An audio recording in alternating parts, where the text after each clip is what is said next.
Welcome, fight fans, to episode 24 of the Hooks In MMA podcast. We took a week off last week, but we're right back at it, and we've got a special edition episode. First time on the show, we've got a three-way interview with UFC power couple Tim Elliott and Gina Danger Mazany, who's coming off a big win over Ostovich and is planning on ascending the ranks of the UFC. Tim Elliott himself has a big fight coming up in the new year, so stay tuned for that. They're a lovely couple, so make sure to tune into that interview. And then next, we've got Jared, the Mountain Vandera, who's fresh off a win on Dana White's Contender Series. He's fighting this weekend on UFC 256. He's on the early prelims, fighting Sergey Spivak, who is avoiding him on the local circuit. So he's going to hunt him down and crack some skulls. So make sure to cheer him on this Saturday night. We're then heading on into our hot headline news, obviously touching on the big announcement of the week, Paul versus Mayweather, breaking that one down for our fans, and also talking a bit about some of the UFC cuts that have been happening, including Rumble Johnson leaving the organization. That news just broke today. Rumors are he's heading over to Bellator. So we're going to speculate what happens next for him. And then just reflecting back over the year of the UFC during the course of the pandemic and what's to come here in 2021. And finally, but certainly not last, getting ahead of that book, we've got Easy Lines breaking down UFC 256, headlined by Figueredo versus Moreno, as well as Oliveira versus Ferguson. So without further ado, let's kick things off. Hot headline news. Take it away, Zoni. Yeah, so in the news recently, obviously, if you haven't heard, Logan Paul's fighting Floyd Mayweather in early 2021, which, on one level is an absolute joke. And on another level, it's, something to talk about. And Mayweather's a huge draw. And that people are going to be tuning in for this. Should Mayweather be taking this fight? No, because they are on the opposite ends of the spectrum for what they've done in the sport. But yes, because it's going to give him the ultimate payday that he seeks on every fight. Even if McGregor hasn't fought before, he was signing that because of a big name and what he could make from that fight. He's going to no doubt beat Logan Paul. It's going to be fairly easy. He's going to make him look stupid, actually. Logan Paul is obviously, he lost the decision his last time out against KSI. And KSI and Mayweather are nowhere near close to each other. So will I be tuning in? Absolutely. It's fun for the fans. It's fun for, these guys that are talking a lot of shit to get shut up once in a while. And he definitely will against Mayweather. Mayweather will make his money because he's probably broke again. And looking forward to that in early 2021. Pure legacy fight for Mayweather here. Yeah. And if you're looking for some quick money, sorry Z, I'm gonna steal some easy locks from you. Minus 5,000 for Mayweather if you're looking to make some money. Solid call. I like it. I agree. So $5,000 to win. To win 100. $100. God forbid it's not mob rigged and Mayweather takes a flop. Yeah. No kidding. Oh, it's going to be a draw, guys. Just watch. Yeah, there you go. They're going to put a draw and do something stupid, but like I don't know. Tyson and Jones. Yeah. What I was saying before was that this is a good sign for MMA, though. I like it. I mean, I am a boxing fan for sure. To a certain extent. Obviously, it's a part of MMA, but certainly much more of a hardcore MMA fan of heart, and I think this is a good sign for the sport that they're getting kind of desperate, right? They're trying to make up these weird matchups, amateur YouTubers versus one of the best of all time. Like, what's next? Like, I think Mayweather versus Usain Bolt. That's what I'm saying. End of 2021, Christmas time next year. Usain Bolt is going to be like boxing. No, I don't know. Who knows what the heck's going to happen? But it again shows that they're kind of getting desperate. And I like that MMA, at least UFC, and even Bellator, right? Like that kind of goes into what we were going to talk about next in terms of the kind of quality of fighters that these promotions are willing to take on and willing to kind of set up, right? UFC has been keeping it quite clean here. and trying to focus on the younger fighters, and even Bellator and PFL are turning down the likes of Yoel Romero. So it should be interesting to kind of see how the sport continues to grow in 2021. I would like to throw a prediction for late 2021 in the boxing scene. De La Hoya and a comeback against Cyborg Santos. Would love to see it. And that, I'm telling you, mixture of women and men in sports is coming. So be ready. Oh yeah, you never know, eh? Henry Cejudo versus Amanda Nunes for the intergender championship. Be a great fight. It seems like boxing's taking one step further to become WWE. Yeah. The joke. And my theory on it is that Rough and Rowdy, I think, was kind of that first pay-per-view like joke kind of headline card that obviously Barstool Sports pushes out, and that's gaining steam. And ever since then, all these celebrity, I was doing some reading about it. White collar boxing has been coming more and more prevalent. And yeah, it seems like now money has stepped in front of athleticism and competition, right? Now it's just about making a buck instead of like actually having the top athletes or top competitors against each other. And yeah, it's just, I think, being sold out, and it's going to become the new wrestling in my eyes, at least. They kind of had to do it because none of their top guys will box each other. AJ won't box Tyson Fury. Deontay and Tyson Fury won't box each other again. Like when all your big names only want to fight cans all the time, nobody cares to watch that. Exactly, I agree. The biggest names in the sport have to face each other. That generates the excitement. But yeah, for what you're saying too, Kron's bare knuckle, right? Like signing like a Paige Van Zandt. They're not doing it because she's one of the best boxers and exciting fighters. It's a name, and she's got those fake tits and fake lips, and she's ready to roll. They should just lock her up against Ostovich. They should sign Ostovich and make it a lip injection championship and see who can pop the others. Yeah, Zone, you clearly didn't see her boxing trainer video. That one where she's hitting that thing, barely punched the bar that spins around. I'd still give her a chance against Paige the way she boxes. Well, we know she's not going to OnlyFans, so. Not yet. I haven't messaged her enough yet. So on that note, though, yeah, let's talk about some of these UFC fighters who, within the last 7 days, have left the organization, whether it was their own choice, whether they were cut. What do you guys make of all this? Yeah, I think it's a combination of a few things. One, the Dana White Contender Series has been obviously a really exciting Tuesday night midweek fight card that people can tune into. You add in Yanni the Greek, is adding in like some more gambling things for people to tune into and to be active for. But seriously, like a lot of these guys and girls in this this series, he's out of the 5 fights, usually like 3 or 4 of them are getting contracts. This year is the most. And when you add in people that are getting contracts into the UFC, you're making the roster bigger. You're adding in guys and girls that are making quite a bit less money. So the 5K to show, 5K to win, or the 10K to show, 10K to win. Those contracts for people trying to work their way up who are exciting are a lot cheaper for the UFC than maybe people like Yoel Romero that are making 250, 300K, and they're still fighting at a high level and they're strong, but he's 43, hasn't had that success against the top notch in the last 4 or 5 fights. Anderson Silva, same thing, legend in the sport, been on kind of a big losing streak for a while, hasn't been the same.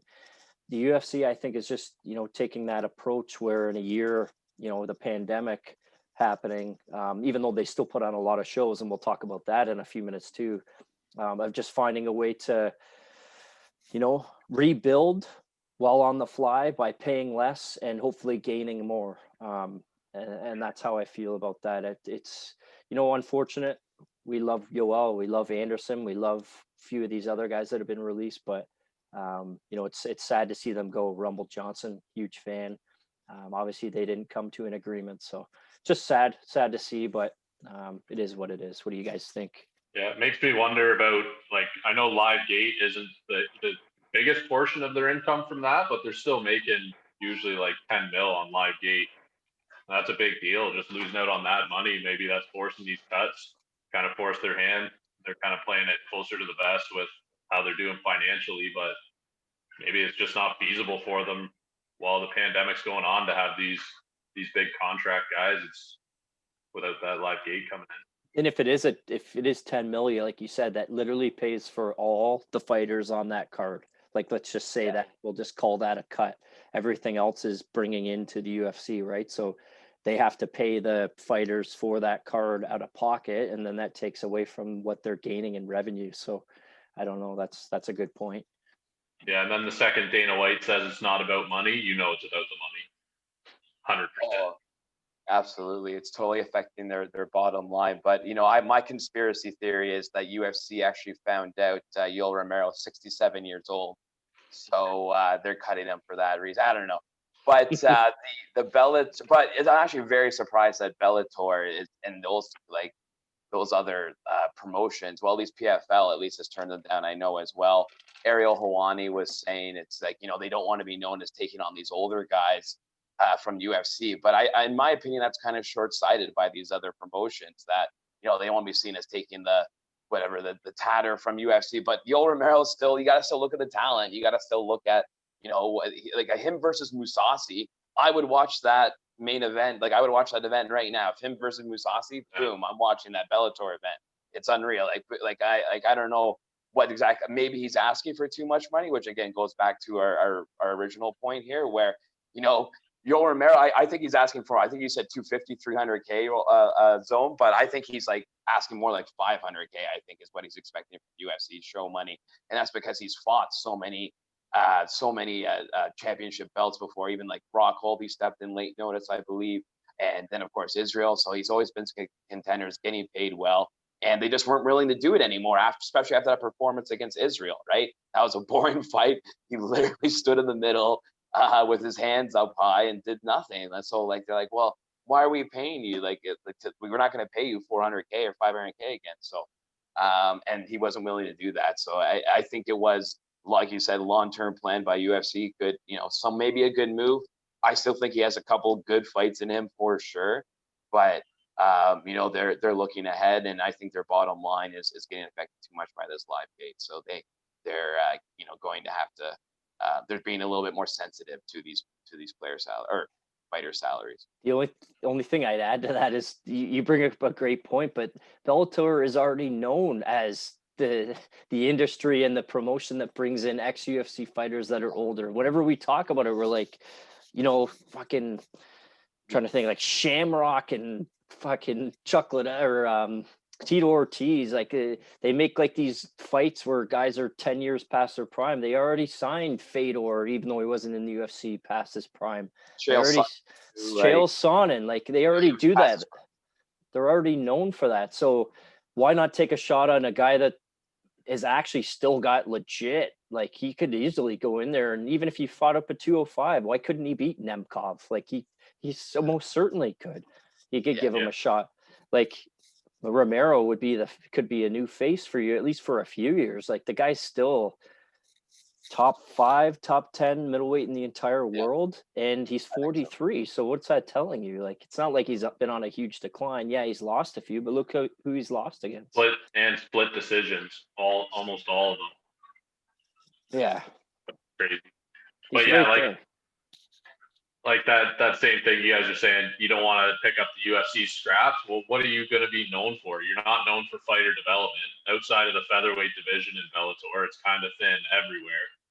They have like Pico that they're sort of developing, but they just only put them against cans. They've got MVP who they're developing, but again, only put them against cans. It's like, I don't know what your end goal is here. Do you just want a bunch of like half-assed divisions where you don't have any up and comers and you also don't have any big name stars coming in? Like, what's the game here? And you said it the other day, their middleweight division is the worst in their entire promotion, which it is. I checked. Like they got like 2-3 guys, and then the rest they falls off a cliff after there. Like Their why last not? 2 title challengers are welterweights. Yeah. So And it's like any other, like, sports teams. Like, you want to build through the draft and some free agents as well, right? So yeah, you want to have those guys up and coming to, slowly give them harder guys, and then sometimes want to bring in these free agents like that to add in the promotions, get new people watching, get even some more of the casual fans, right, watching the smaller shows, and boom, now you're starting to grow. That's how the UFC did it. So why can't, you know what I mean? Like, yes, I think there's enough fighters, and maybe there's not a ton, like enough fighter talent out there to support another huge one like UFC, but in North America. But I think we're starting to get there, and this is how you do it, right? That's how you start to get it. So I think it's a loss, but who knows? Who knows what will happen? Maybe they'll come to an agreement. Maybe Romero will bring his asking price down or something. But it'd be interesting to see where he goes. Like going. Yeah, go ahead. Sorry. No, I was just gonna say the next I think we were talking about was just basically how strong the UFC next couple of cards are really. They're ending the year off, with a lot of good fights. Seems like almost like they kind of ran out of time or something. I don't know what the scheduling was. They just started putting all these great fights in the December cards because there's only 2 cards on there. But it looks great going forward. Great main events as well. Max Holloway, Calvin Kattar, and Arcader, and Conor McGregor and Dustin Poirier, which are going to be great fights, action-packed main events. So looks great. But this year thus far, 2020, I've been a little. I mean, like, it's been good fights, entertaining fights, and actually a reason for that I'll get into in easy lines. I believe at least. But it's pretty entertaining fights. But they're, again, even UFC, their roster's too big. I think that's part of their problem, why they're also cutting people, right? The roster's a little too big. They got a little inflated there, and you can't promote all these guys, unfortunately. You'd love to, but you can't, right? So it got a little inflated, and that's why it got watered down. But we'll see kind of what the changes are going into 2021. Yeah, the only thing I'd add there, I know we were chatting about that today. UFC did take a different approach, being literally like the first sports promotion to come back during a pandemic where things were taken away. So I'll give them props for that. They found a way to make it work with their testing.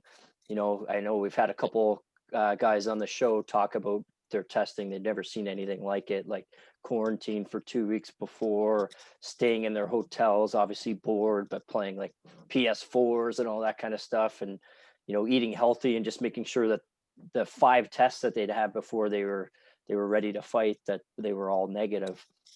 So they did a great job there, and being like proactive in a year where things were kind of taken away, like I was said.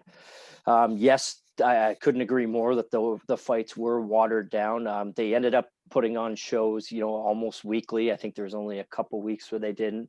And just personally, as a fight fan, that was great because we were staying in more in our house. That kind of what the world, required us to do, not go out as much anymore, not do the things we normally do, like the sports we would normally be playing, going to movies or out for dinners. When that stuff was taken away from us, the only thing I would say is, on a Saturday night, it was personally good to have something to look forward to. So they put on a show every weekend, and that's going to be there on Saturday.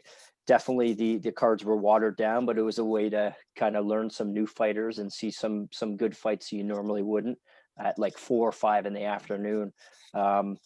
So that was good. But yeah, I'm wondering what's going to happen here in 2021. Obviously the vaccines and all that stuff have been approved, and hopefully we can get back to some sense of normalcy. Will the cards be a little bit reduced, but less watered down and more fired up? I hope so. And basically just hoping that next year brings, for all of us, just, more sense of regular life that we're used to. So.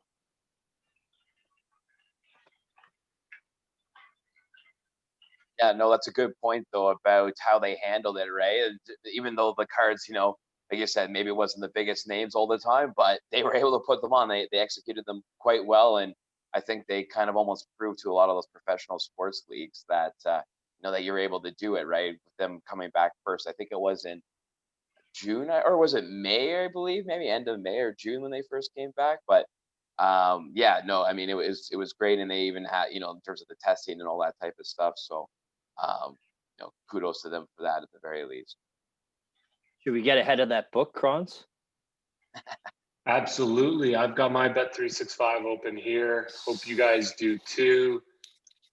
Just something kind of related topic before heading in.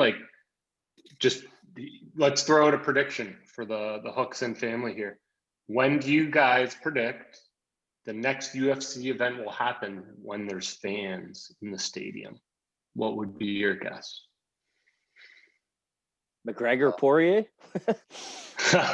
I mean, that'd be awesome. Is that realistic? I don't think so. Maybe like 1,000 fans or something. 1,000 that have gotten the vaccine. You never know. Yeah, agreed. It'll be some sort of distanced fan base. I'm gonna just throw out a guess. I'll say like July 4th, middle of the year. I hope to see sense. That. It's a bit different than like a football game, right? Where you're outside and there's open air. You're inside. Or do they go back to that original kind of idea they're kicking around? Do they fight on a beach, fight island, like outdoors, and have fans there? I don't know. I just think it's kind of a cool thing to think about, and we could do a little side pot this weekend when we're watching the pay-per-view closest to. Yeah, a lot of wild cards coming in. Joe Biden doesn't really like MMA, so he might try to kibosh the whole thing. Interesting. So yeah. If it does happen, political pressure. Yeah. Exactly. Well, you guys are going way too above my head for MMA podcast. Right. Yeah, fair enough. I don't know what's happening. So I know what our fans want to do. They want to make some money. They want to lock in some easy lines before the sharp money gets on those lines and starts tilting them sideways. So Z-Ball, let's get ahead of that book. What's your research been telling you for this upcoming Saturday? Yeah, no, we have a couple of stat cards coming up here to end the year here for 2020. So a lot of good action coming up for you guys, and feeling a little heater coming on here. So let's get started for the entire year though thus far. Currently we're sitting at 64% win rate, 78 wins, 44 losses. This is a win rate that we're pretty proud of at right now. But that's over 7 or 8 months. Certainly we want to continue that for the long term. So that's really what we're looking to do, is kind of keep that success going. So this weekend, UFC 256, it's fighting in the Apex Center, Las Vegas, Nevada, which means that 20-foot cage as compared to the 30-foot cage. I know we've kind of spoken about this before, but just today I actually saw this actually means that this cage is the 30-foot cage is 44% larger than the 20-foot cage. And that's a big difference. That's something I didn't really think about too much. And I think that leads to a lot more fast-paced fights. We've been seeing more action and even some more finishes than we've been used to. And I think that's going to kind of continue into this weekend a little bit. Haven't actually gone and compared these numbers yet specifically, but I also think it's a big reason why UFC has no problem kind of putting on these shows right now, because I think it's putting on actually a lot of good cards, despite kind of, using a lot of kind of this up and coming talent. But for this one, it's not up and coming talent. It's a lot of great fighters, a lot of good quality fights here. The main event fight, flyweight championship, Davidson Figueredo taking on Brandon Moreno. Davidson's, big favorite, sitting at minus 334 with Moreno at plus 250. They're both coming off 3-week breaks, which they both fought in the pay-per-view, last November. So I don't think that's ever really been done before. Certainly headlining back-to-back pay-per-views. So amazing on both those guys. And, probably consider a wash in this matchup in general. But even so, you guys, I love Figgy. I'm going with him this weekend, obviously, to win. I do believe this is a tough matchup for him, though. Certainly more than Alex Perez was. I could argue Brandon's better pretty much everywhere other than maybe his kicking. So Moreno's a little bit bigger as well. But once Figgy kind of gets in there, it's a little bit different, right? It's a little bit of a different thing. So he isn't super tall for the division, but he fills out nicely, Davidson. As we saw, he looked kind of scary there at the weigh-in last, but he fills out nicely once he gets in there, and he looks bigger than Alex Perez, who he himself also looks quite big for this division. But yeah, so Figgy, he's a gamer in there. He'll do some dirty things even sometimes. He comes to fight big, so I look for him to finish this time. That's my lock this week, -150. It opened at -138. Well, it's get on it while it's hot at -150 before it cools off to -188 on Saturday. In terms of this fight, I also really like this not to go to decision, -300. That's also a lock you can put in a few parlays. Most likely it's going to end in the second or third round. I think UFC just kind of needed the headliner this weekend, and Davidson stepped up in a nice opportunity. UFC is kind of putting Moreno in a tough spot here. Not very much time to prepare for the champ, unfortunately. He's the type of guy that likes to trade punches, and he's a Mexican fighter, likes to get in there, kind of do that dirty boxing stuff. That's not a good thing to do with Figgy. Under 2.5 rounds, I think is good as well, at -125. Safer option under 3.5, -200. You can choose what to risk there. But yeah, what are you guys thinking for this fight? I think the same thing happens. I agree. I think he wins by finish. Like I said it before, I think Moreno gives him lots. I guess not too hard to give him a better fight than Perez did, but I think it goes a couple rounds, and he ends up just finishing Moreno maybe third round or something like that. But what I'm excited for, and obviously excited for that fight, but for Figgy, calling out Cejudo and saying let's move up to lightweight and get that baddest motherfucker belt. Cejudo definitely talked about coming back for the right fight. If he beats Moreno here, I mean, there's not really much else to clean out for Figueredo other than moving up. So, man, if he can win this, bring Cejudo back, that's a fantastic fight. So, yeah, I agree with you. I think he finishes Moreno. Yeah, same thing. Are there any lines on whether or not Moreno comes out with the new nickname, the Mexican McLovin, or Yeah. we able to get in on that hot action, or what? I hope so. I'll give you plus 500. Fantastic. Yeah, not a bad handicap there. Pretty good. I actually agree. It still boggles my mind to see, will the fight go distance? No, at -300 for flyweights. Like that it's insane just to see, right? Like you would look at this, let's say you looked at the odds and it was blind, you would think this is a crazy heavyweight fight, like just by the pure odds of it. And it just goes to show how dangerous Figgy is. So yeah, all over him, -150 by finish. I'm going to be parlaying that with a couple other locks that Z-Ball's going to touch on. But yeah, let's get it, guys. Let's get that cash. Yeah, exactly. 2 or 3 units on Davidson by finish -150. Under 2.5 -125 are my main plays I'm recommending there. But basically, yeah. So on to the next one, co-main event. Amazing matchup in the lightweight division. We got Tony Ferguson taking on Charles Oliveira. Ferguson a slight favorite at -163. Charles is a +137. Ferguson's coming off that 5th round finish he suffered the Justin Gaethje earlier this year. Of course, he was on that amazing 12-fight win streak before that. Charles coming off a 7-fight win streak himself, very impressive. Every single one a finish, I believe, if I remember correctly earlier today, looking at it. This fight's going to be action-packed for sure. They both match up extremely well at this point in their careers, very similar styles. Both love to, fight off their back. They'll have no problem doing that, almost invite people into their guards. Striking is fluid and sharp as well. Oliveira seems to have really improved his striking over the last couple of fights as well. This is a very tough fight to call, in my opinion. I am almost completely staying away from this one in terms of like the winner. Tony is a complete wild card in there. You never know what he's going to be able to pull off or what's going to happen. At the same time, I think people have kind of figured out his game a little at this point, right? He's not riding the same momentum he was in 2017. Certainly, Oliveira is seemingly the younger, better version of him at this point. But maybe there's a bit of recency bias coming in there a little bit, right? With Ferguson, let's not forget, like, he is the boogeyman. He's El Kakui, and anything can happen there. But for me, I'm going to, have to go on. I think there's value on the plus 137. I'm going to have to go with Charles Oliveira here, just on this show. It's such a tough call, though. I can't recommend any type of plays to my clients at this point in terms of the winner. I am leaning on the over in this fight, though. Over 1.5 rounds, halfway through the second at minus 175.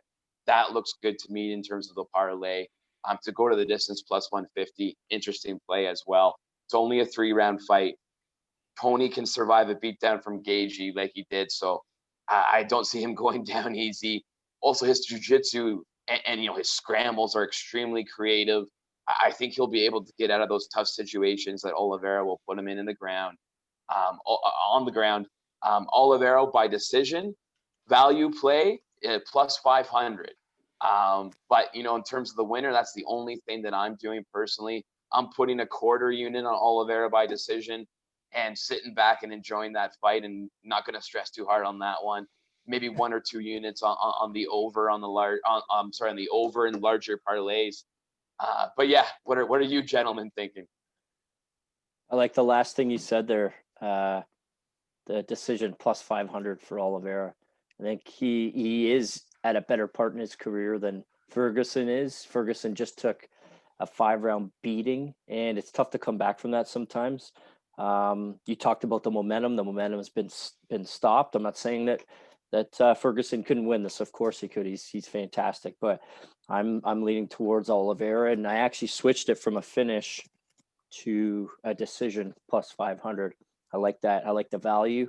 And adding that in with maybe one other fight that we'll talk about in a few minutes. That's a good play. Yeah, I like Oliveira as well, but something that you just said, Z, that has me like now on the fence a little bit is that smaller cage and Tony's pressure. So we'll have to see how that plays out. I don't know. That's got in my head now. So yeah, it makes a difference. Yeah, I'm going to stay away from this one, guys. But I will join you on going to decision. Will this fight end in a judge's scorecard? And I think it does. Both great chins, both just warriors. So definitely see that in a 3-round fight go into the scorecards. Yeah, exactly. So that decision plus 500 value play. And over, like I said, over 1.5 rounds, minus 170. Like I don't really see either one of these guys, unless something crazy happens and Oliveira, someone catches them in a weird choke somehow. But no, it's not gonna happen, and it's not gonna happen. It might happen at the end of the second round. 3rd round, something crazy once they're all kind of tired and shit. But yeah, I don't see it happening that quickly. So I think that's really nice to parlay with like the under in the main event fight there. But anyways, going on to the next one here, we're going to be taking a look at a heavyweight fight. Cyril Gane taking on Junior Dos Santos. Gane, he's coming off, he's a massive favorite right now, minus 400. Junior Dos Santos plus 300. This seems like a little bit of a silly line or like just a crazy line to me, right? Gane should not be favored this much. I am going to choose him to win this fight, though. I do believe it. It's an obvious step of competition for him that everyone does seem to believe. He is ready for. Judging by this line, right? But he's very fast, very powerful in the heavyweight division. He's coming off a decision win over our boy Tanner Boser, who's certainly not easy, no easy night out. With how defensive he is. But this may be a little bit of a too much of a step up for Gane, though. So that's why it's kind of hard to bet that minus 400 line. He's had a lot of canceled fights, unfortunately, due to injury and COVID and stuff. So the UFC are getting impatient with him. They want to get him going. He's 30 years old right now, so they want him fighting some of the best guys. Dos Santos coming off 3 straight losses against top 5 opponents: Ngannou, Blades, Rosenstrike. So it's a little hard to tell where he's at right now. Although I do think Gane would probably, beat Rosenstrike at this point. But, again, hard. So I can't really recommend him at minus 400 or even minus 375 if you can find that. But I do believe there's some value here. Gane at minus, Gane by finish, minus 150. Parlay that with Figgy by finish. I think that's good. If you do that, that's plus 177. I've already looked at that. That looks like good, decent value to me for a unit. I would also like to recommend the over in this fight, actually. Over 1.5, minus 138. Now, I know these are heavyweights. I know they throw bombs, but Gane has cardio for days. So does Dos Santos. I don't think he's going to, go in there and look to take his head off right away. I think he's going to fight smart, look to kind of pick Dos Santos apart. Dos Santos is going to do the same thing. He's going to be wary of that power. Again, could something happen at the end of the second round, third round, perhaps? But I like the over in this fight overall. Dos Santos, obviously very experienced. But yeah, over 1.5 rounds, minus 138. That's my main play there. What are you guys thinking? I like your over 1.5. Actually, I didn't really look at the rounds for that. I rely on you for that. I like that. Gane, pretty big fan of his. The last couple hours been checking, some stuff out. I really think he does finish Dos Santos. I'm not sure when it'll be. And I think Dos Santos is one of these guys that ends up getting cut because of his age, and it would be 4 fights in a row that he loses. I'd hate to see that as well. We talked about value as well. Value, I mean, Dos Santos could win a decision here based on we talk of strength of schedule, who he's just lost to, but who Gane has just beat. When you match that up, he's definitely, obviously being a heavyweight champion, fought the tougher guys. The value for that is worth it to parlay with something else maybe, or maybe just straight up. But I do think Gane finishes him and, deserves a guy like maybe Rosenstrike next fight. So. Yeah, I agree with you, Zone. I also think something that plays into that is if you look at Dos Santos, like his behavior in the last couple fights, I don't think he's got that fight left in him anymore. Like, you look at what he did in those Cain Velasquez fights and stuff like that. Like, he was not giving up. He would go to war. And both, his last couple losses, like, he's taken some good shots, but he kind of turtles and turns and runs away. And I don't think he's got it in him anymore to eat those big shots and keep coming back. That's a great point that you bring up, but that's not a good sign if you're going to be fighting Gane this weekend. He's ready to let loose. So, I don't know. That might be. That's why that minus 150, I think, is the main play as well there, right? For Gane minus one, like that's even that there seems to be value on there for me. But if you really want to go like big value, I just took a look at Charles Oliveira by decision, and Dos Santos by decision, actually, both of them together, plus 5,600. So that is again, obviously that's a huge, value play. You can't really expect that to happen, but I don't know, crazier things have happened, right? And I do like that fight to kind of go a bit longer. But I do see what Josh is saying there in terms of, Dos Santos maybe doesn't have as much of the fight as he used to, and he certainly doesn't, right? He's 36 years old, he's aging, he's been in a bunch of wars. But it's still kind of, that's why it's hard to tell, because anyone's going to get fucked up by Francis Ngannou, right? Pretty much everyone gets fucked up by Blades. Once he, mixes in his grappling, right? So it's hard to tell where he's at, but yeah, that Gane minus 150, I think is the play there. Let's lock it in. We got only just 1 minute left, guys. Maybe some undercard prelim predictions here. Zoni, Zebos. Yeah, no, I'll quickly just say Moicano plus 130, I think is good value again, and the over in that fight as well. That's all I'll say. Keisha Torres, new opponent, looked great in her last fight. Think she finishes her. Next up on the Hooks In MMA podcast, we're extremely lucky today to have UFC power couple, Gina Mazany and Tim Elliott. How's it going today? Pretty good. Good. Happy to be here. Sunny day outside and able to train, so it's a good day. Yeah, there we go. We were talking about a couple, you did some 2-a-days, you got some classes in between. Where are you guys currently living, and where are you training out of? We're in Kansas City right now. We moved from Las Vegas, Nevada. We had just bought a home there that we really loved, and it was kind of getting crazy with the pandemic and things shutting down and the gyms. And so we moved back here to the Midwest in Kansas City, and we haven't found a house of our own yet. So we're staying in one of James's small rentals, and we don't even have any furniture. We just have our TV and our bed, and my daughter has a bed, and we got her in a private school that's right by the house and right by the gym. And we're just staying really close to the gym and really living that like fighter lifestyle again. I feel like I'm back in college sleeping, at the dorms, or, where you got more people just sleeping on one bed. So I feel like we're getting back into that old school fighter mode, and it's been really good for us. I kind of got really comfortable in Las Vegas and having my daughter there, and I would fight there. So I wouldn't even go stay at the hotel. I would just stay in my house, and I never really felt like it was fight week. And, now here it's kind of, lit a fire under my ass, and every day I go into the gym and it feels like fight week. So I really enjoy that. And I'm really back to enjoying fighting again. It seems like. Yeah, that's a big motivator. I was checking just where you guys grew up. Gina, you're from Alaska, correct? Yep, born and raised. And when did you move out of Alaska there? I moved out of Alaska when I was 18, and I went to school in Seattle, got my bachelor's degree in graphic design. And then I moved to Vegas. I moved to Vegas about 6-7 years ago because I wanted to chase the fight dream. I packed up my Ford Focus, my dog, and my cat, and went to Vegas. But now I'm in Missouri, so. Yeah. So, and then you grew up in Kansas, Tim? Yeah, Wichita, Kansas. Wichita, Kansas. Nice. Yeah. So you ended up, now you're the Midwest, like you said. You came off a huge win.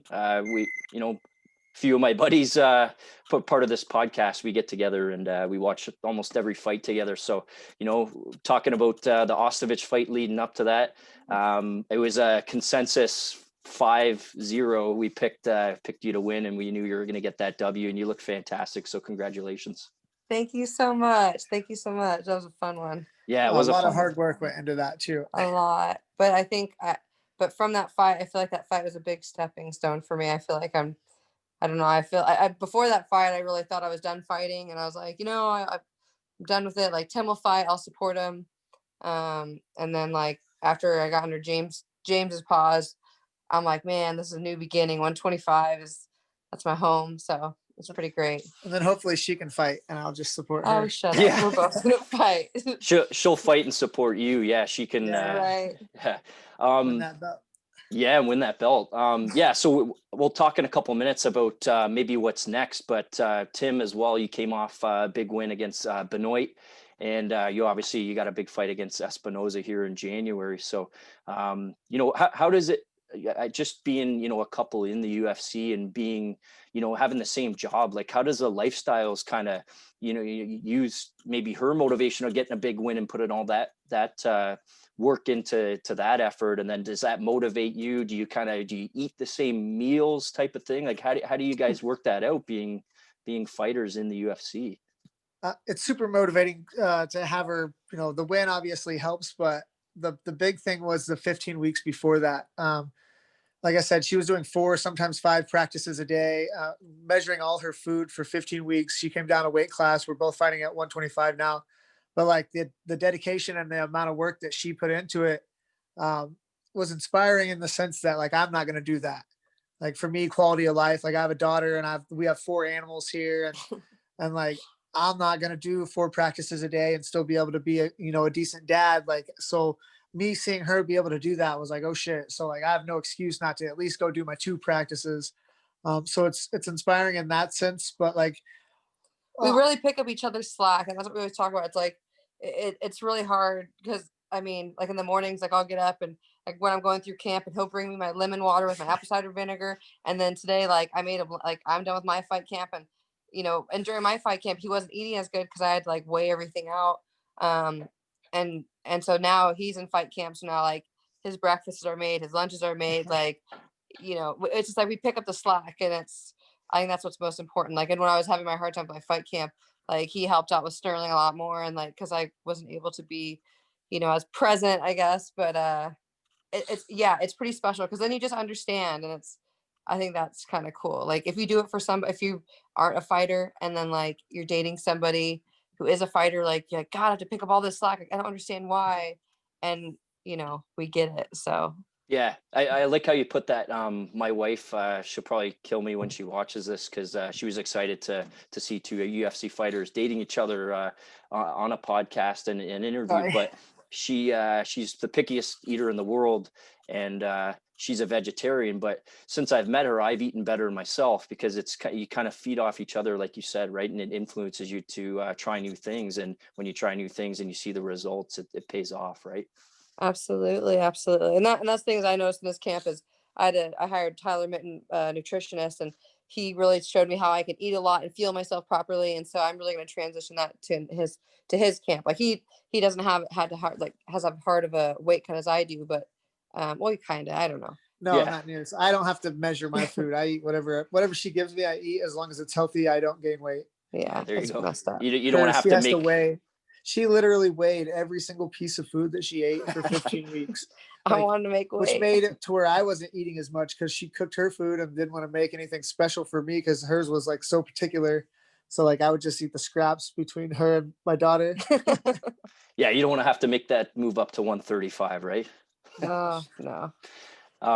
Yeah. So you said you had a daughter. How old is she? And how is that with 4 animals there? You said it's busy. What kind of animals do you have? She's 5 years old. We're lucky that she just started her first year of school, and the school we were in Vegas was only 2 days a week now, and then homeschooling. And we got her up here, and she's in a private school with James Krause's daughter. They're like best friends, of the same age. So every morning before school, they get to hang out, and then they go into class together. It's a really normal experience, and I'm glad she gets to have that. And we have 2 cats and 2 dogs and 1 wild child. Awesome. But no, it's funny. Sterling, she just started doing jiu-jitsu, and this is something like we never pushed on her. And she just like kind of started randomly doing it, and she oh sorry, oh gosh, are we back? Okay, Yeah, you're good. there we go. But she just started randomly doing it, and she's like, actually, it's bizarre because her like instincts of where to be, and like she like stays on top and like circles of the hips and like this, I don't know, all these like weird, really good habits. So it's just like she just grew up in the gym. Like we never taught her anything, but she's been in the gym for so long. She just fighting has always been a part of her life. She's scrappy. So she's the 5-year-old and she's already doing that stuff. Yeah. That's fantastic.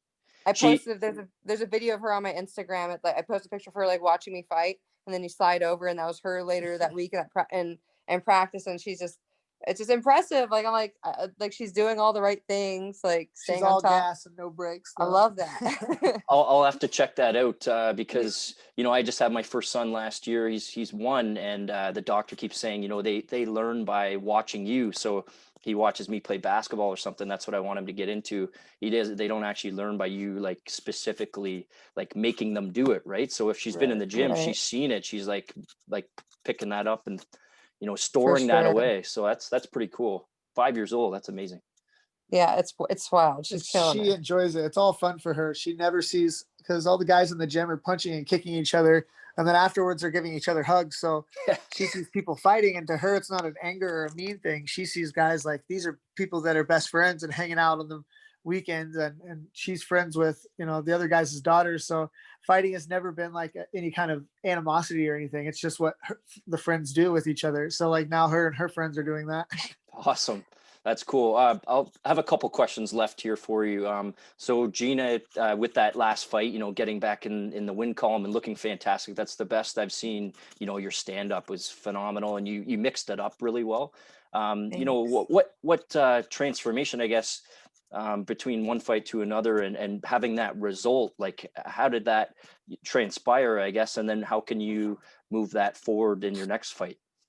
A big part of it, and one of the main reasons why we moved to Kansas City was because of James Krause and how he is as a coach. And like he described it as like, I have all the tools and I'm good at a lot of things, but my game isn't organized. Like I'm doing things for no rhyme or reason. And literally, and like, as you see in the fight, like I just go and I'll go and I'll go and I'll go and I'll go. And I work hard, but like I need someone telling me like, Gina, you need to do this. And when you get here, you need to do there.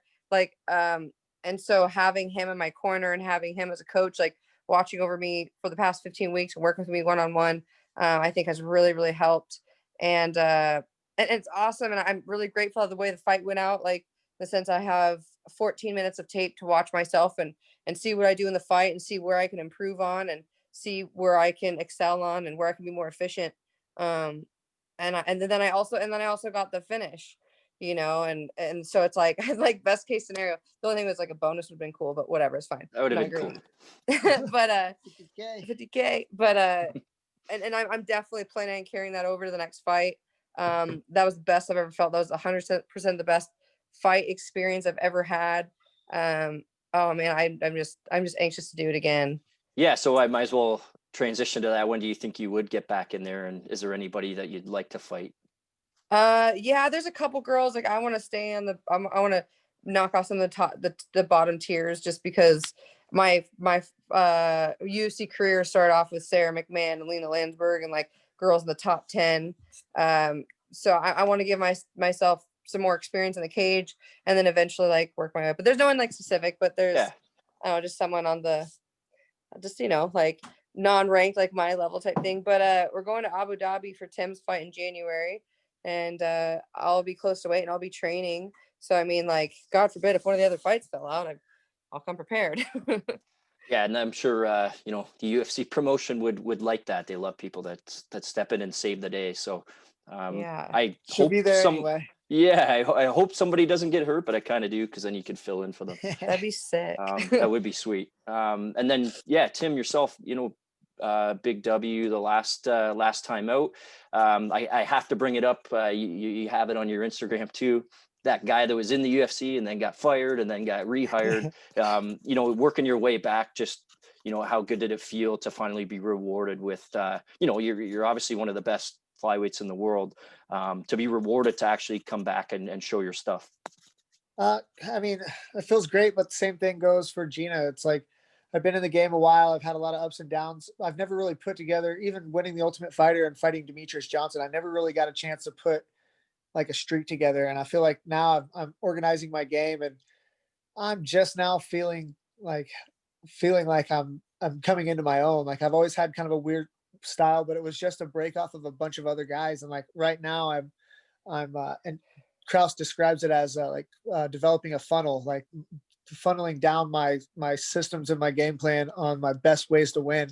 And like today specifically and yesterday, like these last couple of days have been like some of my best days of training and my best days of grappling. And it's not the outcome of like if I'm getting submissions or not. It's like how I'm feeling, how I'm doing, how much fun I'm having. And that's what it is for me. If I can go out and have fun, like I either win or I get a bonus. And like if I'm not going to win, at least $50,000 certainly helps. So I feel lucky in that sense. And then also my manager, after I lost to Brandon Royval, that was a bad showing for me. I wasn't in good shape. I failed my drug test. I wasn't prepared to fight in any way. I was, and I feel like Brandon Royval didn't beat Tim Elliott. He beat like a dude that was sitting on a couch who was being a dad and not being a fighter. I wasn't training. I wasn't mentally prepared to fight. And now I'm all those things. I'm back to, honestly, I feel better than I ever have. He said that on Saturday that he had the best live rounds he's ever had in the last 10 years. And like usually he's so hard on himself. And so it's like, and I got to watch him today and I'm like, I can see it. It's That's insane. fantastic. Oh man, it's so cool it's so fun to watch growth. Like it comes with somebody telling me like, hey, this is where you're best at. So you have to have a supporting cast.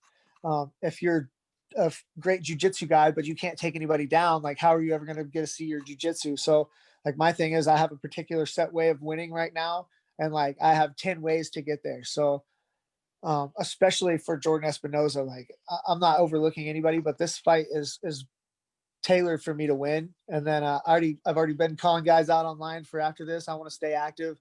The 2020 and the pandemic has been a really good year for Gina and I. This has been one of our best years as a family, as a couple. Financially, it's been one of our better years, which sucks because so many people aren't doing well right now. But for us and our family, like we're just been blessed in this time, and we're trying to take full advantage. Yeah, I like the way you put that. So I got to ask, just because you said, you don't want to overlook Espinoza, but what couple of guys are you thinking at 125 that you'd like to face after?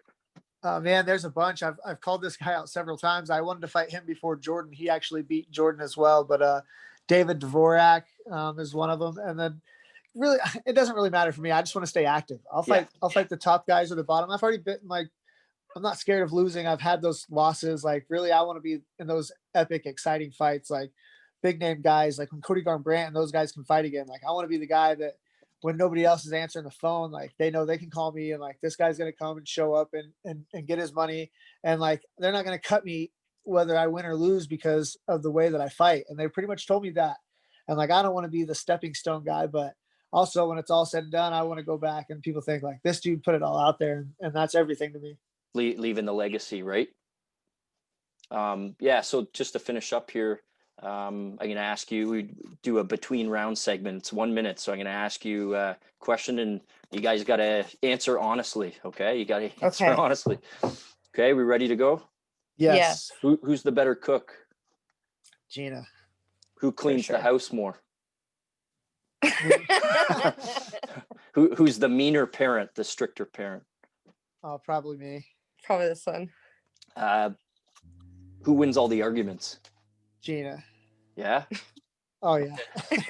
She's better. Don't mess with Gina. Yeah. Who has the better style? Who dresses better? Oh, Gina for sure. Me. There's a lot of Gina answers here. Yeah. Who's the harder worker? Man, probably Gina. After this last camp, I've never seen anyone work so hard. But you work really hard too. He's amazing to watch during practice. I wish someone could just film his practice. He is going nonstop. But I'm not doing 4 practices a day. Yeah, that's true. My old ass won't be able to walk. We both work hard. And lastly, who could win in a fight now that you're both 125? Yeah. So the thing is, if I beat him, he looks like a bitch, and then if he beats me, then I'm gonna be a bitch to him. So it's I'm sorry, I probably shouldn't say that. I can't win. Well, no, you can. You can say that. We'll call it a draw, maybe then. There we go. Draw. There we go. And I was just curious. It's a hot topic these days. Who would be in each of your top 3 pound for pound fighters of all time? Ooh. Yeah. I've always loved Boss Rutan. Yeah. Johnny Bones Jones. He's right there. Demetrius Johnson. And that man, again, as far as fighting goes, I'm putting coaching in there as well, man. James Krause he's on a different level in the sport right now. He really is. As far as coaching goes, fighting, fight IQ, from a guy who, myself included, not a super athlete, not super fast, not super strong. No one thing special stands out, but his systems and he just knows the game so much. He can figure out a way to win as a fighter and as a coach. So he's up there with mine as well.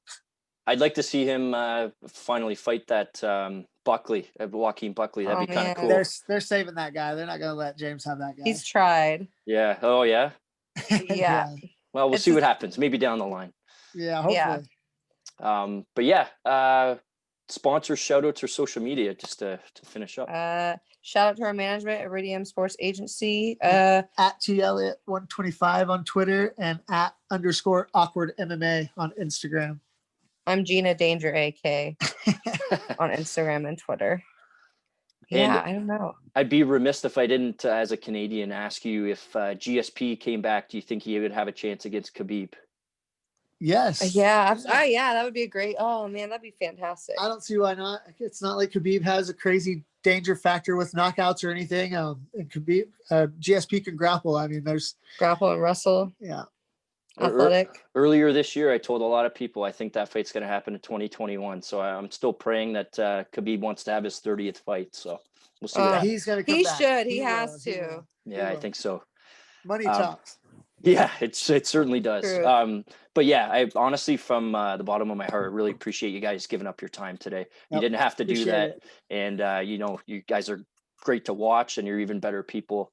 Thank you so much for coming on. This is Tim Elliott and Gina Mazany, Hooks in MMA. Thanks, Coach. Thank you. Thanks a ton. Take care. Falling in and out of love, in and out of love with you. Falling in and out of love, in and out of love with you. Falling in and out of love, in and out of love with you. Falling in and out of love, yeah.